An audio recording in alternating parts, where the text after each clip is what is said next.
સુરતમાં pre monsoon કામગીરીની pole ખોલતા ખુલ્લા ગટરના ઢાંકણા. નમસ્કાર, સ્વાગત છે તમારું ધ લોકલ પોઈન્ટ ન્યૂઝમાં.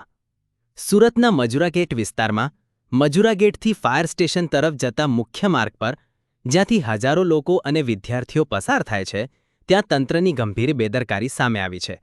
તમે જોઈ શકો છો, આઈટીઆઈ કોલેજની બરાબર સામે ગટરનું ઢાંકણ છેલ્લા 10 દિવસથી તૂટેલી અને ક્ષતિગ્રસ્ત હાલતમાં ખુલ્લું પડ્યું છે.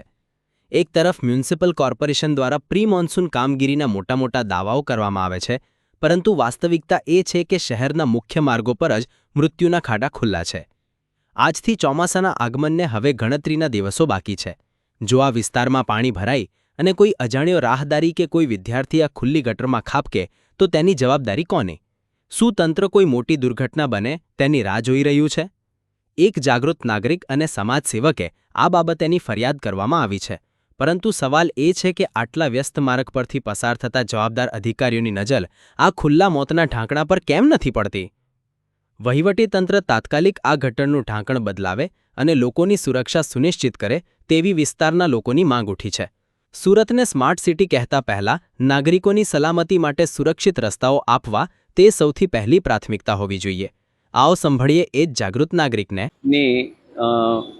મજુરા ફાયર સ્ટેશન જતા રોડ પર આઈટીઆઈ કોલેજની સામે બિલકુલ આ રીતનું જે ઢાંકણ તૂટેલું છે, આ ખૂબ ખતરનાક પરિસ્થિતિમાં છે. કોઈ પણ રાહદારી એની અંદર પડી શકે, બાઇક ચાલક પડી શકે. અને પ્રી મોન્સૂન, જ્યારે મોન્સૂન આવવાની શક્યતાઓ છે, ત્યારે જે પ્રી મોન્સૂનના નામે મહાનગરપાલિકાનું તંત્ર કામ કરી રહ્યું છે, એમાં ઘણી બધી ક્યાંક ને ક્યાંક કચાશો છે. ગોકળગતિએ કામ થઈ રહ્યું છે. શહેરમાં ઘણી બધી જગ્યાએ ફૂટપાથના કામો અધૂરા છે, મેટ્રોની કામગીરી થઈ રહી છે, ત્યાં માટી પુરાણના કામો પણ થઈ રહ્યા છે. એટલે ત્વરિત જે કંઈ કામો છે એ મોન્સૂન પહેલાં થઈ જાય અને કોઈ પણ રાહદારીને કે કોઈ પણ સુરતીજનોને તકલીફ ના પડે એવા પ્રયત્નો મહાનગરપાલિકાની ટીમ કરે એવી અપેક્ષા રાખીએ છીએ. અને સુરતીજનોને એક જ કહેવા માંગુ છું કે આપને જ્યાં પણ નાના મોટા આવા સમસ્યાની તકલીફો લાગતી હોય તો અવશ્ય મહાનગરપાલિકાની ટીમને જાણ કરો, એમને ફરિયાદ કરો.